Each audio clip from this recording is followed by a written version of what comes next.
My name is Daniel. I'm 36 years old, and I work as a project manager at a construction firm. Last month was supposed to be the happiest day of my life. It was my wedding day. Everything was perfect, or at least that's what I thought. But during the ceremony, right in front of everyone, my mother was humiliated. Not quietly, not accidentally, publicly, deliberately. My bride's family laughed, and for a moment the entire room just went along with it. I didn't say anything at first. I didn't move. I just stood there, frozen, trying to understand what was happening. But then something strange happened. Someone important in the room suddenly stopped smiling and started watching my mother very carefully, like they recognized her, like they knew something no one else did. And in that moment, everything began to change. Before I tell you what really happened, take a second to like the video, subscribe to the channel, and let me know in the comments where you're watching from. Now let's begin. The wedding hall was already full when I arrived that morning. Soft music played through hidden speakers. White roses lined the aisle. Golden lights hung from the ceiling, giving everything a warm, glowing look. It felt expensive, carefully planned, perfect. My fiancée, Vanessa, had spent months organizing every detail. She came from a very wealthy family. Her parents owned multiple businesses. They were known in the city, respected, powerful, and they made sure everyone at the wedding knew it. Guests walked in wearing designer suits and elegant dresses. Waiters moved around with trays of champagne. Every table was decorated like something out of a magazine. Meanwhile, my side of the family, we were simpler, quieter. We didn't have money like that, but we had something else. We had each other. And for me, there was one person who mattered more than anyone else in that room. My mother. She arrived early. I saw her standing near the entrance, holding a small gift bag with both hands. She wore a simple blue dress, nothing expensive, nothing flashy, but she looked proud. Proud of me, proud of the moment, and that meant everything. I walked over to her. "Mom," I said softly. Her face lit up the second she saw me. "You look so handsome," she said, adjusting my tie like she used to when I was younger. I smiled. "You look perfect too." She laughed quietly. "I hope I'm not underdressed," she said, glancing around at the other guests. I shook my head. "You're exactly where you belong." But even as I said it, I noticed something. A few people nearby were already looking at her. Not warmly, not kindly, just observing, judging. I didn't like that feeling, but I ignored it. I told myself I was overthinking. I had a wedding to focus on. The ceremony started about an hour later. Music played. Guests stood. Vanessa walked down the aisle in a stunning white dress. Everyone turned to look at her. She looked beautiful, confident, like she owned the moment. I remember thinking, this is it. This is the beginning of everything. We stood at the altar. The officiant began speaking. Everything felt calm, controlled, perfect, until it wasn't. About halfway through the ceremony, just as we were about to exchange vows, Vanessa's mother suddenly stood up. At first, I thought maybe something was wrong. Maybe she needed to say something important. But then she smiled, and something about that smile felt off. "Before we continue," she said loudly, turning toward the guest, "I think it's important we acknowledge something." The room grew quiet. People turned their heads. I felt Vanessa shift slightly beside me, but she didn't say anything. Her mother slowly walked forward, not toward us, but toward the front row, toward my mother. My stomach tightened. I didn't understand what was happening. Not yet, but I felt it. That same feeling you get when something is about to go very wrong. Vanessa's mother stopped just a few feet away from my mom. She looked her up and down. Then she let out a small, amused laugh. "This," she said, gesturing lightly, "is the groom's mother." A few guests turned to look more closely. Some smiled politely. Others just watched. My mom stood up slowly, confused, nervous. She gave a small, respectful nod. But Vanessa's mother wasn't finished. "Oh, don't worry," she continued, her tone light but sharp underneath. "We know not everyone comes from the same background." A few quiet chuckles came from somewhere in the room. My chest tightened. I took a small step forward, but I still didn't speak. "Not yet. I mean," she added, glancing at the guest, "we tried to make sure everything here was appropriate." More laughter, this time louder. My hands clenched at my sides. I looked at Vanessa. She didn't stop her. She didn't even look surprised. That's when I realized something that made my stomach drop. She knew this was coming. My mother stood there, still holding her small gift bag. Her fingers tightened around it slightly, but she didn't say anything. She just smiled. That quiet, polite smile she always used when she didn't want to cause trouble. And somehow, that hurt even more. Vanessa's mother leaned in slightly. "Next time," she said softly, but loud enough for people nearby to hear. "Maybe something a little more fitting." More laughter. Someone even whispered something I couldn't fully hear, but I didn't need to. I could see it on their faces. The judgment, the dismissal, the disrespect. And for a moment, I froze, because I didn't expect this. Not here. Not today. Not to her. But then, then, something strange happened. From the second row, Vanessa's father suddenly stopped smiling. Completely. His expression changed. He was staring directly at my mother. Not casually, not politely, carefully, like he was trying to remember something, like something wasn't adding up. First, no one else noticed. The laughter continued. The whispers continued. But he didn't move. He didn't laugh. He just watched her. And I saw it. That shift. That moment where everything starts to turn. I didn't understand it yet, but I felt it. And deep down, I knew something was about to happen. Something no one in that room was expecting. For a few seconds, everything kept moving like nothing was wrong. People were still smiling, still whispering, still pretending it was all just a harmless joke. But Vanessa's father, he didn't laugh. He didn't even blink. He just kept staring at my mother. And the longer he looked at her, the more serious his expression became. First, I thought maybe he was just uncomfortable. Maybe he didn't agree with what his wife was doing. But then, he slowly stood up. And that's when the energy in the room shifted. Not loudly, not dramatically, just enough for a few people nearby to notice. Vanessa's mother was still talking, still smiling, still enjoying the attention, but her voice started to fade into the background. Guys, now, people were looking at him. Is everything okay? Vanessa asked quietly, turning her head slightly. He didn't answer her. His eyes were still fixed on my mother. And then slowly, he took a step forward, then another, walking down the aisle, straight toward her. The room grew quieter with each step, not completely silent, but enough that people started to feel it. That tension, that strange, uncomfortable feeling when something unexpected is about to happen. Vanessa's mother finally noticed. She stopped talking mid-sentence. Her smile faded just a little. "Daniel," she said, trying to laugh it off. "What are you doing?" But he didn't respond. He reached the front row, stopped just a few feet away from my mother, and for a moment, he just looked at her, really looked at her, like he was searching through years of memory, trying to confirm something. My mother looked back at him, confused, nervous. She shifted slightly, still holding that small gift bag. "I'm sorry," she said politely. "Do we know each other?" Her voice was soft, respectful, the same way she had always spoken to people, even when they didn't deserve it. He didn't answer right away. Instead, he let out a slow breath, and then he said something that made the entire room pause. "Have you ever worked at Riverside Community Center?" My heart skipped. I frowned slightly. Riverside. I hadn't heard that name in years. My mother blinked, surprised. "Yes," she said slowly. "A long time ago." A few guests looked at each other, confused. Vanessa's mother crossed her arms, clearly annoyed. "I don't see what that has to do with anything," she said sharply. But Vanessa's father ignored her. His voice changed, softer now, more serious. "About 10 years ago," he continued, "there was a winter night, very cold. A storm had shut down half the city." Something about the way he said it made the room go completely still. "I was driving back from a business trip," he said, "and my car broke down near that area." He paused, like he was reliving it. "There was no signal, no help, and my daughter," he gestured slightly toward Vanessa, "was with me. She was just a teenager at the time." Vanessa's expression changed. She looked confused now, like she was trying to remember something. "We were stuck for hours," he continued. "The temperature kept dropping. I didn't know what to do. No one spoke. No one moved. You found us," he said, looking directly at my mother. The words hung in the air. My mother's eyes widened slightly.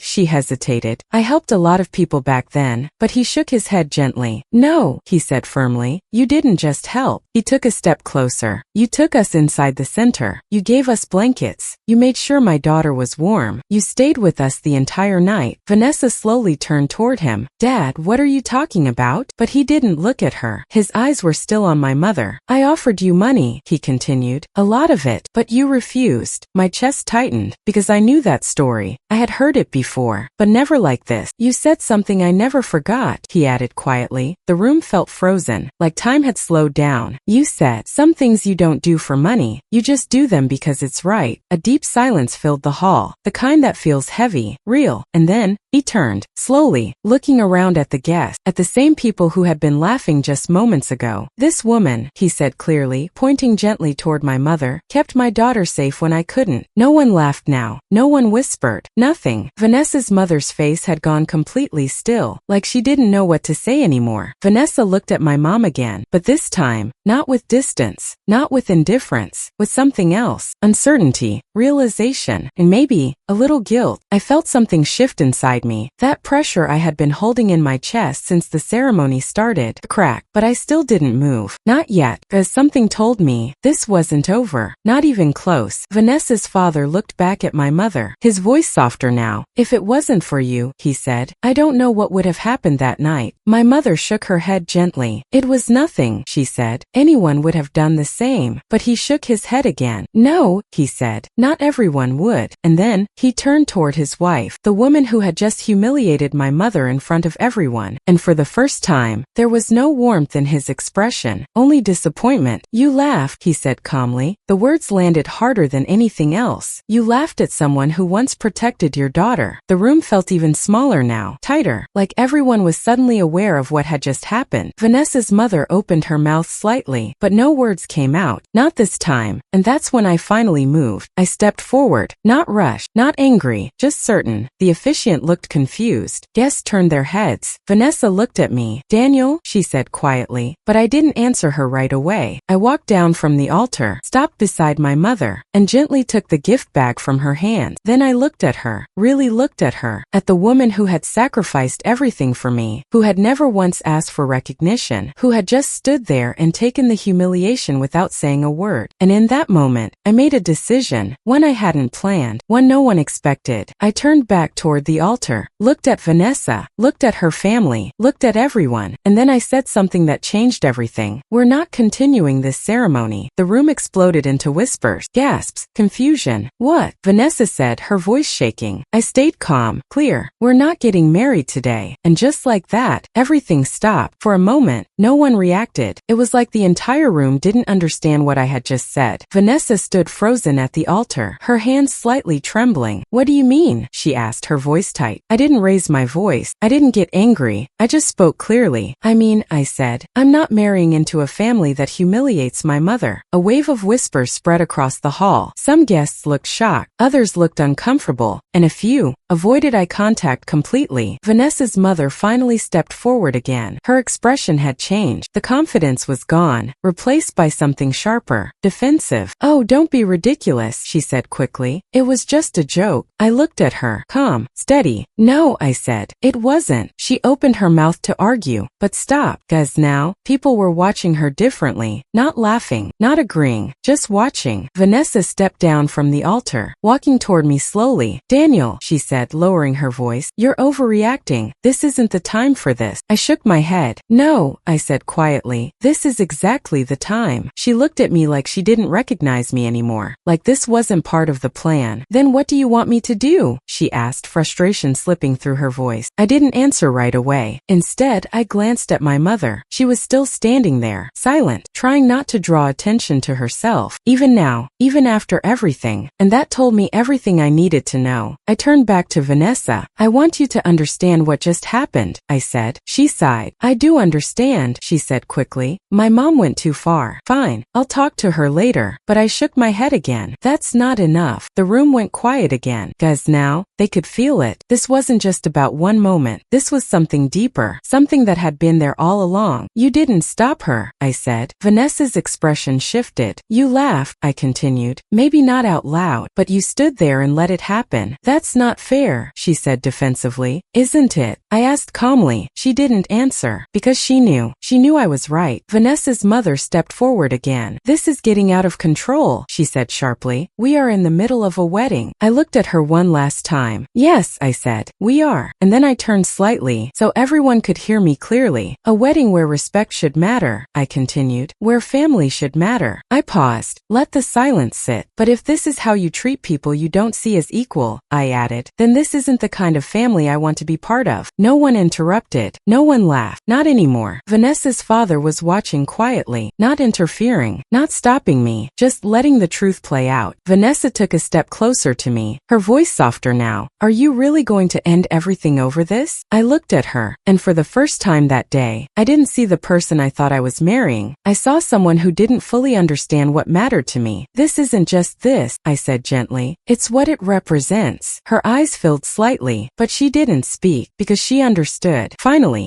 I turned back to my mother. "Let's go," I said softly. She hesitated. "Daniel, you don't have to." "Yes," I said quietly. "I do." I offered her my hand. She looked at it for a second, then slowly took it, and together, we walked down the aisle, not as planned, not as a celebration, but with something stronger, dignity. The room was completely silent as we passed. No music, no whispers, just the sound of our steps, and the weight of what had just happened. As we reached the doors, I heard movement behind us. I turned slightly. Vanessa's father had stepped forward. He didn't say anything. He just gave a small, respectful nod. Not to me, to my mother. And somehow, that meant more than anything else that had happened that day. We stepped outside. The air felt different, lighter. My mother looked at me, her eyes full of emotion. "I'm sorry," she said softly. "I didn't want to cause any trouble." I shook my head immediately. "You didn't," I said. "You never do." She smiled faintly, that same quiet smile, but this time felt different, stronger. We stood there for a moment, neither of us speaking, just breathing, and then I realized something. I hadn't lost anything that mattered. I had only seen the truth before it was too late. Sometimes, the most important moments in life don't come from going through with the plan. They come from having the courage to stop when something isn't right. That day, I didn't walk away from a wedding. I walked away from a future that didn't respect the people I love. And I would make that same choice again, every single time.